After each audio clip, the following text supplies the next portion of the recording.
Hello everybody, my name's Duncan Shaw and I work at the University of Manchester in Alliance Manchester Business School. Hi everybody, it's David Powell, also from the University of Manchester, and it's great to be with you today. So at the university we've been working on COVID-19 and thinking about what recovery and renewal looks like. We've been talking to a whole range of experts from across the world, listening to the sorts of activities that they will be doing as part of their recovery planning.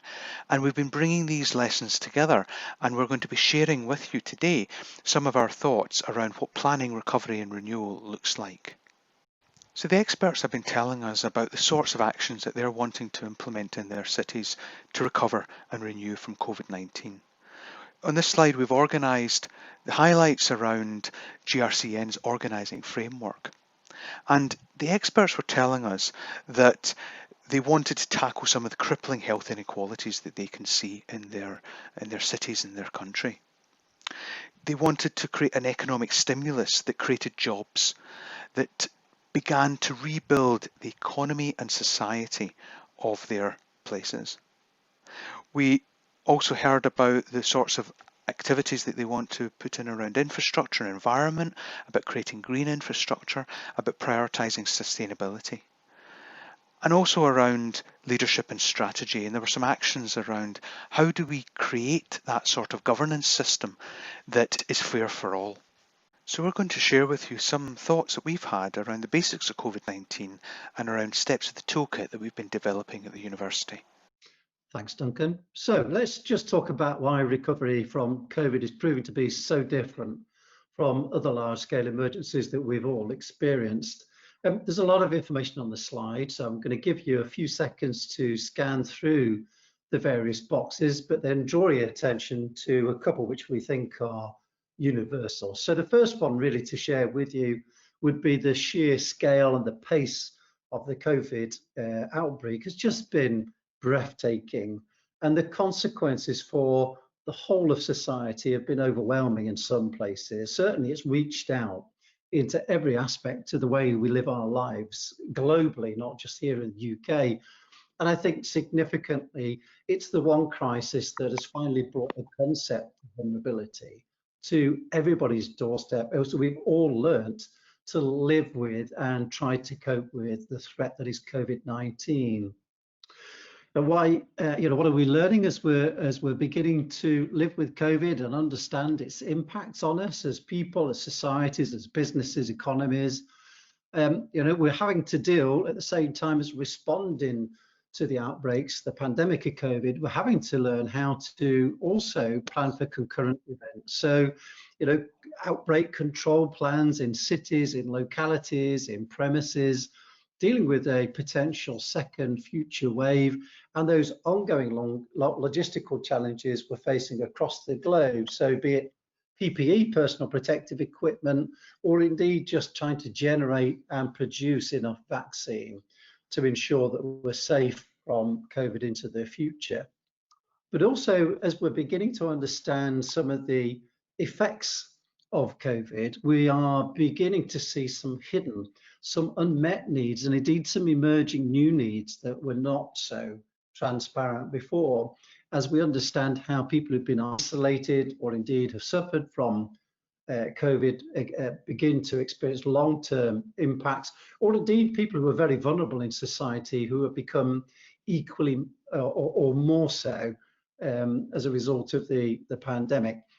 But also turning it on its head, I guess, talking in a much more positive terms about that wonderful social capital that could be exploited, both for the economy, for the environment, but also that relationship that we can have with communities, with neighbours, with a strong sense of volunteering, as we've seen a marvellous outpouring of compassion throughout the response. So Dave and I have been using the terms recovery and renewal to describe what it is that we'll be going through over the coming period. Here, recovery is about having resilience partners collaborating on reinstating statutory services. Also about learning from COVID, learning about what the experience has been and using that learning to prepare resilience for the next emergency when that happens. So the pace at which we'll be able to respond to these exposed fragilities will depend on the ongoing demands on the organisation, just how tired people are, and about the availability of materials that they need to recover. But very important, recovery is about transactional activities. It's about these short-term activities to bring back resilience. In contrast, renewal is much more ambitious. It's much longer term. It's about using the appreciation of what's happened during recovery and thinking about how we can renew ourselves from that. Some of these actions will be done in the short term, some will be done in the long term. But what we know is that these are all complex social actions. They'll be geographically placed and they'll be developmental. Here we're looking at renewal as transformational activities. It's about these multiple strategic partnerships that are needed in order to change our cities and the ways in which our countries work. So think about the UN's Sustainable Development Goals. It's that level of ambition that we're looking at within renewal. But we know that response, recovery and renewal will all be happening simultaneously at times during this pandemic. If you look at the red wiggly line, then you'll see if the number of cases increases, obviously there's going to be a response happening, but recovery will start soon after. And renewal, this larger, more ambitious activity, will need to start very quickly as well. So response, recovery and renewal will all be happening at the same time. That will put tremendous pressure on our governance systems as they seek to do all of these activities. So if response was difficult, then recovery is going to be very complex, and it's going to be even more political if the lessons from the last few months are an indication. So we think that recovery and renewal works best when you have people at the centre. That means that all of the attention and the focus and the creation is around helping those people to have a better place to live, who are supported by better processes.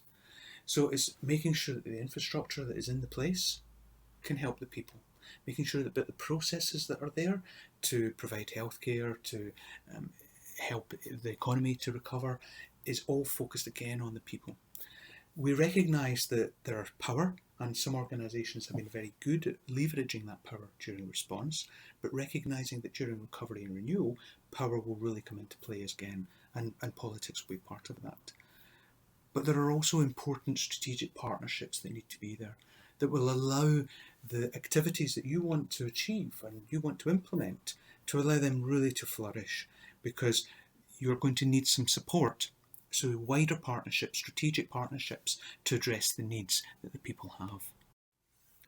We also think that you need to engage with the various stakeholder groups, whether it's national, subnational, local, individual organisations or people. We know that across these different groups, they will have different levels of influence, that you need to work across all these different levels. So you need to work both above you in terms of national, but also down to the people and the representatives of people, whether it's elected officials or whether it's community leaders. But it's developing recovery and renewal plans that involve all of these different stakeholders, recognising the importance of them and the influence that they hold. David, the steps of the toolkit. Okay, so we've been thinking long and hard about how to help people actually do recovery. And we've been delighted to be invited to contribute to the Resilient Cities Network's toolkit. We've produced a step-by-step guide, which we hope will help people consider how to structure the delivery of recovery. So again, a lot of information. There are 2 further slides, which I'll invite you to review at your own leisure and go through the detail. But I'm just going to very quickly take you through the structure of this step-by-step guide. So everything in the red boxes is all about how to form the partnerships that will be required, who needs to be involved, what their roles are, and how to agree some common aims and objectives for your recovery and renewal. The red box then talks about the difference between quick time recovery that Duncan mentioned earlier on and that longer term ambitious stuff around renewal, transformation.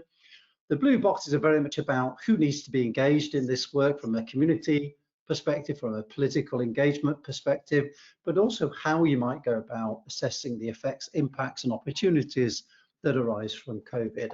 The green collection of goals all about how you might learn lessons from the response phase, and also provide you with an idea about program management tools that just help you to organize your work together as a collective partnership.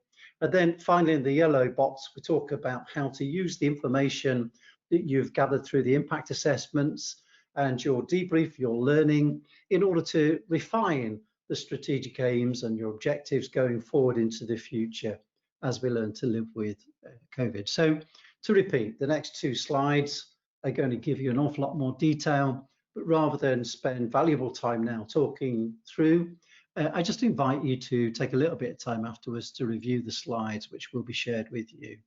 Thank you. Thank you, David. If you're interested in finding out more about Recovery and Renewal, then please do sign up for the Manchester briefing. The URL's on the slide. That contains a whole series of lessons from across the world, how other cities are developing their plans.